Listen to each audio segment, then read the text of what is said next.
এই যে আমাদের দেশে সুন্নিয়তের নাম নিয়ে এক পক্ষ বিভিন্ন ধরনের কথাবার্তা বলছে, আবার এক পক্ষে হকপন্থী আলেমরা হক কথাগুলো বলছেন। হক এবং এই যে বেহক এর মাঝে যে ফার ডিস্টেন্স, একটা আলো আর একটা আধার, একটা সাদা আর একটা কালো, এর ভিতরে কিন্তু ফার ডিস্টেন্স, অনেক তফাৎ রয়েছে। এইটা আমরা যদি সঠিকভাবে বিশ্লেষণ না করি, সঠিকভাবে আমরা কোরআন গবেষণা করে হকপন্থী আলেমদের কাছ থেকে না শুনি, তাহলে কিন্তু আমরা জাস্টিফাই করতে পারবো না। এই জন্য কিছু কথা আমি আপনাদের সামনে উপস্থাপন করতে চাই। আমরা দেখতে পাচ্ছি কিছু পীর সাহেবের মুরিদানেরা তারা কি করেন, কোদালের মতো এরকম করে আঘাত করছেন, মারছেন, মেরে মেরে তারা এইভাবে এইভাবে জেকের করছেন, হো ও হো ও হো খাজা, এইভাবে তারা জেকের করছেন। কেউ বা দুলে দুলে, কেউ বা নেচে নেচে বিভিন্ন অঙ্গভঙ্গি তারা দেখিয়ে এই যে বিভিন্ন জেকের করছেন, লাঠি দাঁড় করিয়ে ঝুলিয়ে ঝুলিয়ে জেকের করছেন, আবার তারা জীবন মরণ ভাসায় দিচ্ছেন খাজা বাবার দরবারে। কিন্তু এটা তো না, আমার জীবন আমার মরণ সবকিছু হবে কার জন্য?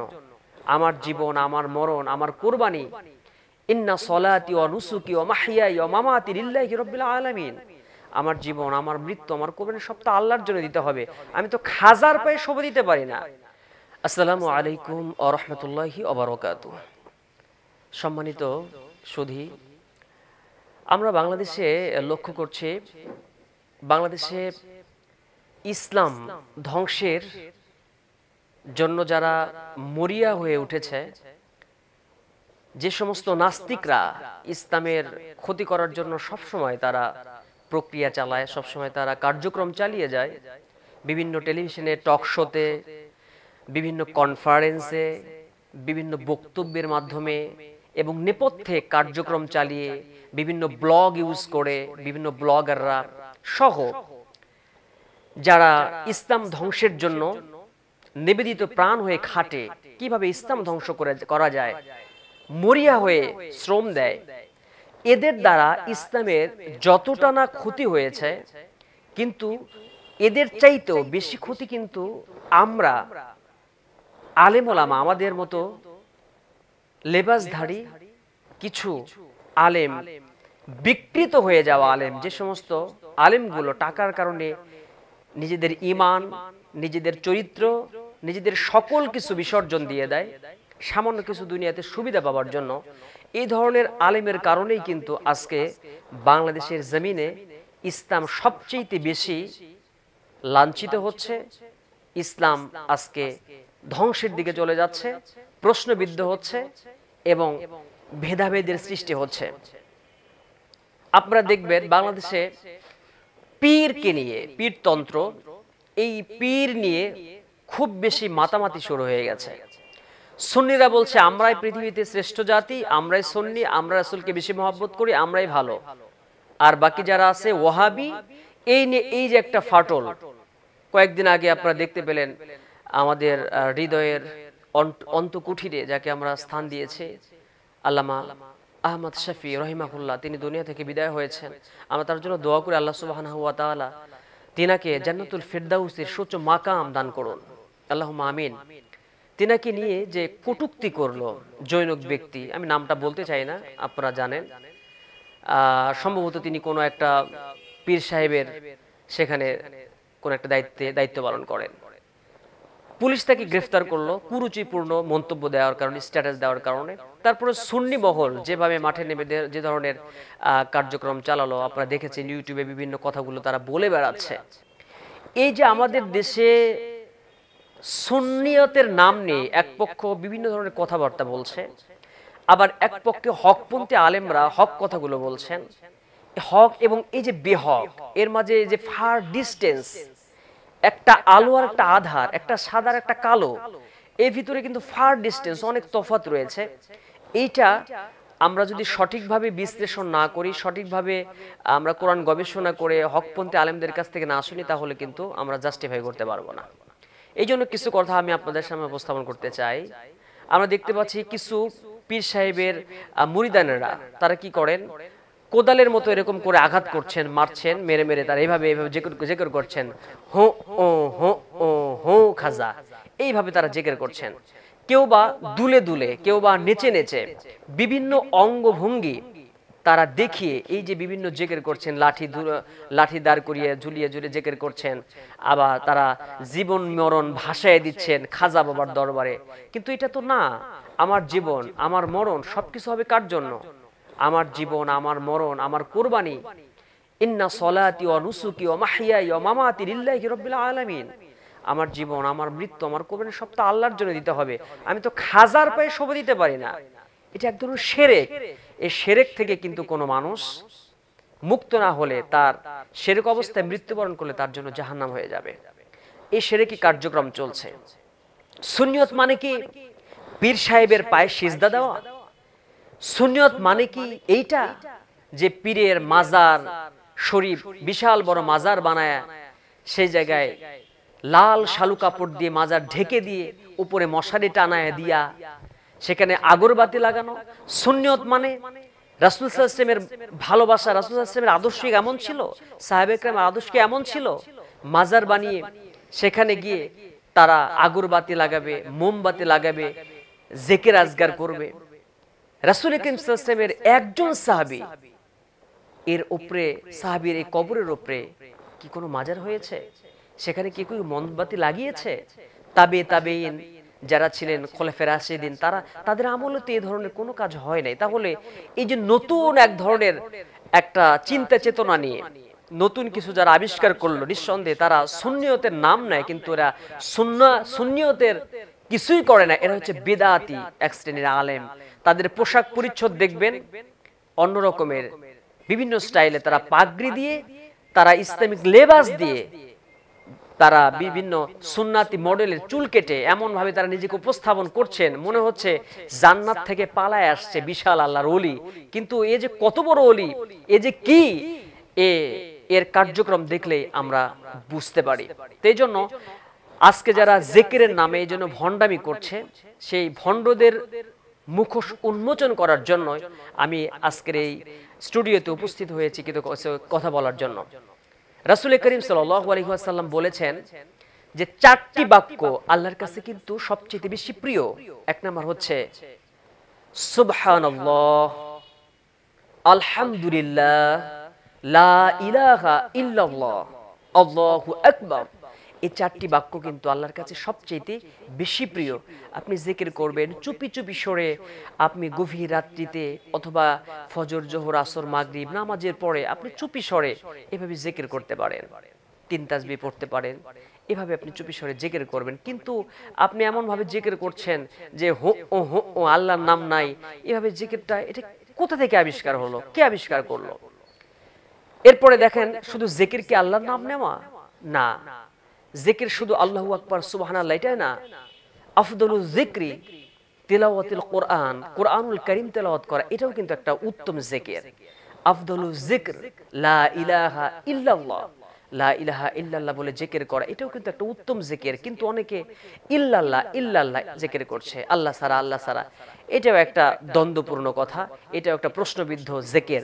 আমরা এই ধরনের জিকির থেকে নিজেকে ফিরিয়ে রেখে আমরা পরিপূর্ণ জিকির লা ইলাহা ইল্লাল্লাহ এই জিকিরটা আমরা করতে পারি। এরপর আসুন দেখেন, রাসূল করিম সাল্লাল্লাহু আলাইহি ওয়াসাল্লাম ইবাদত করেছিলেন। কোরআনুল কারীম রাসূলের উপরে নাজিল হওয়ার আগে তিনি কিন্তু হিরা গুহাতে গভীর ধ্যানে তিনি একাকী ইবাদত করেছেন, এবং একাকী ইবাদত কিন্তু আল্লাহর কাছে বেশি প্রিয়। রাসূল করিম সাল্লাল্লাহু আলাইহি ওয়াসাল্লামকেও কিন্তু আল্লাহ সুবহানাহু ওয়া তাআলা আয়াত নাজিল করে জানিয়ে দিয়েছেন, ওয়া মিনাল লাইলি ফাতাহাজ্জাদ বিহি নাফিলাতাল লাকা আসা আইয়াবআসাকা রাব্বুকা মাকামান মাহমুদা। হে রাসূল, আপনি রাতের একটা অংশে তাহাজ্জুদ নামাজ আদায় করুন। এই তাহাজ্জুদ নামাজ বেশি বেশি আদায় করলে আমি আপনার জন্য, আমি আল্লাহ সুবহানাহু ওয়া তাআলা মাকামে মাহমুদ, আপনার জন্য প্রশংসিত স্থান রেখে দিয়েছি। তাহলে আমরা দেখতে পেলাম যে গভীর রাত্রিতে একাকী নীরবে নিভৃতে নিকষ কালো গভীর অন্ধকার ভেদ করে একাকী উঠে ওযু করে সে যদি কেউ তাহাজ্জুদ পড়ে, আল্লাহর জিকির করে, এখানে কোনো লৌকিকতা থাকবে না, এখানে কোনো রিয়া থাকবে না, নামাজ নেই, ইবাদত নেই, কোনো গর্ব অহংকার কোনো কিছু থাকবে না। এই গোপন ইবাদতটা এটাই কিন্তু আল্লাহর কাছে বেশি প্রিয়। তাহলে আমরা কেন বিভিন্নভাবে লাফালাফি ঝাপাঝাপি করব, সারা রাত ঝাপাঝাপি কইরা লাফালাফি কইরা দেখবেন যে ফজরের নামাজ তারা পড়ে না। এরকম অনেক জিকিরের মজলিস কিন্তু আমি যে দেখেছি, আমি ছোটবেলাতে আমার এলাকায় যেগুলো মজলিসে দেখেছি, ফজরের নামাজ নাই, এশার নামাজ নাই, কিন্তু পীর সাহেব এসেছেন, গদ্দিনেশিন পীর সাহেব এসে জিকির আজকের করছেন। এগুলো থেকে আমাদের ফিরে থাকা দরকার। এই সমস্ত কার্যক্রম যারা করছেন, যে সমস্ত নেতারা, যে সমস্ত পীর সাহেবরা, এদের সম্পর্কেও কিন্তু সাবধান বাণী রয়েছে। আল্লাহ সুবহানাহু ওয়া তাআলা সেই কথাগুলো কিন্তু সূরা আহজাবের ৬৬ নম্বর আয়াতে আল্লাহ সুবহানাহু ওয়া তাআলা সুন্দর করে বলেছেন, এই পীর এরাও কিন্তু এক ধরনের নেতা। ফেরাউনও নেতা ছিল, হামানও নেতা ছিল, নমরুদ নেতা ছিল, আজকে বিভিন্ন দলের নেতারা আছেন। আজকে যে সমস্ত পীর এরাও কিন্তু নেতা। তাদের সম্পর্কে আল্লাহ সুবহানাহু ওয়া তাআলা কি বলেছেন আসুন আমরা জানি। আল্লাহ বলছেন সূরা আহজাব ৬৬ নম্বর আয়াতে আল্লাহ বলছেন, ইয়াউমা তুকাল্লাবু ওয়ুজুহুহুম ফিন্নার ইয়াকুলুনা ইয়া লাইতানা আতা'না আল্লাহ ওয়া আতা'না রাসূলা। ইয়াউমা মানে সেই দিন, কিয়ামতের দিন, তুকাল্লাবু ওয়ুজুহুহুম ফিন্নার, সেই সমস্ত নেতাদেরকে মুখমণ্ডল আগুন দিয়ে ওলটপালট করে ঝলসে দেওয়া হবে। আগুন দিয়ে তাদেরকে মুখগুলোকে ওলটপালট করে পুড়িয়ে দেওয়া হবে। সেই দিন তারা বলবে, ইয়াকুলুনা, সেদিন তারা বলবে, ইয়া লাইতানা, হায় আফসোস, আতা'না আল্লাহ ওয়া আতা'না রাসূলা, আমরা যদি আল্লাহ এবং রাসূল করিম সাল্লাল্লাহু আলাইহি ওয়াসাল্লামের আনুগত্য পোষণ করতাম তাহলে কতই না ভালো হতো। শুধু তাই নয়, ওয়াকালু রব্বানা, সেদিন তারা বলবে, ইন্না আতা'না সাদাতানা ওয়া কুবারাআনা ফাআদাল্লুনা সাবিলা, সেদিন তারা বলবে, ইন্না আতা'না, হায় আফসোস, আমরা কি করতাম, সাদাতানা, আমরা যাদের আনুগত্য করতাম, সাদাতানা আমাদের নেতাদের, অকুবারাআনা আমাদের বড়দের, যারা মুরব্বি ছিল, মুরব্বিদের আনুগত্য আমরা করতাম, ফাআদাল্লুনা সাবিলা, তারা তো আমাদেরকে পথভ্রষ্ট করেছে। এরপরে তারা সেদিন আফসোস করে বলবে, রব্বানা, হে আমাদের রব, আতি আয়াতিহি, সেদিন তারা বলবে, রব্বানা আতিহিম দি'ফাইনি মিনাল আযাব, হে আমাদের রব, আমাদেরকে তুমি অন্যায় করার কারণে, খারাপ আমল করার কারণে তো জাহান্নামে দিবাই, আমাদেরকে যে জাহান্নামে যেভাবে শাস্তি দিবে আমাদের চাইতে দ্বিগুণ শাস্তি তুমি আল্লাহ তাদেরকে দাও এবং তাদেরকে অভিশাপ দিয়ে দাও। এইভাবে তারা, এই সমস্ত মানুষগুলো যারা নেতাদের চেলা ছিল, সেই সমস্ত চেলারা কিন্তু সেদিন সেভাবে আল্লাহর কাছে ফরিয়াদ করবে। তাহলে আজকে এই যে নেতাগুলো, ফেরাউন যেমন করে হাসরের ময়দানের সামনে থাকবে, ফেরাউনের উত্তরসূরি সব পিছনের লাইনে থাকবে, ঠিক আজকে যেমন দেওয়ানবাগী ভণ্ড নেতা, বলতেই হয় ভণ্ড পীর, এই দেওয়ানবাগী, এমনি করে বিভিন্ন রশি আছে, বিভিন্ন দরবার আছে। আমি তাদের নামগুলো বলতে চাই না, আমি শুধু একটার নাম বললাম, আপনারা বাকিগুলো খুঁজে বের করবেন। এই যে বিভিন্ন ভণ্ডদের একটা আস্তানা আছে, খানকা শরীফ আছে, এই সমস্ত জায়গায় যতগুলো ভণ্ড রয়েছে প্রত্যেকটা সামনে থাকবে। আর সেদিন এই চেলাগুলো বলবে, অকুবারানা, এরা আমাদের মুরব্বি ছিল, এই মুরব্বিরা আমাদেরকে পথভ্রষ্ট করেছে, আমাদের ভিন্ন জিকির ধরিয়ে দিয়েছে, আল্লাহর নাম বাদ দিয়ে খাজার পায়ে সিজদা দিতে বলেছে, আমাদের স্ত্রীদেরকে অর্ধলঙ্গ করে নিয়ে পীর সাহেব জড়িয়ে ধরেছে, আমরা কিছু বলি নাই, পীর সাহেবের পায়ে নখগুলো চুষে চুষে খাইছে। এই ধরনের কার্যক্রম আমাদের পীর সাহেব আমাদের যেভাবে বুঝিয়েছে আমরা করেছি। এই মুরব্বি পীর আমাদের পথভ্রষ্ট করছে। আল্লাহ, এই পীরকে তুমি আগে জাহান্নামের মধ্যে ফালাও, আর আমাকে তো দিবাই। এইরকম পরিস্থিতি কিন্তু সেদিন হয়ে যাবে। এই জন্য আমার ভাইয়েরা, আসুন, আল্লাহ সুবহানাহু ওয়া তাআলা যেভাবে জিকির করতে বলেছেন আমরা সেভাবে জিকির করি। আর ভণ্ডদের, হয়তো তারা এই আলোচনাটা শুনবে, তাদেরকে বলি, আপনারা ভালো হয়ে যান, আপনার মানুষদেরকে ফেরাউনের মতো করে, এই জাহেল তাদেরকে ফেরাউন যেমন করে জাহান্নামে যাবে এবং আরো অনেককে জাহান্নামে নিয়ে যাবে, ঠিক তেমনি করে আপনিও এই পৃথিবীতে ফেরাউনের মতো কাজ কইরেন না, আপনি ভণ্ড নেতা সাইজেন না, আপনি নিজেও জাহান্নামে, অসংখ্য মানুষকে, কোটি কোটি মানুষকে জাহান্নামে নিয়ে যাচ্ছেন।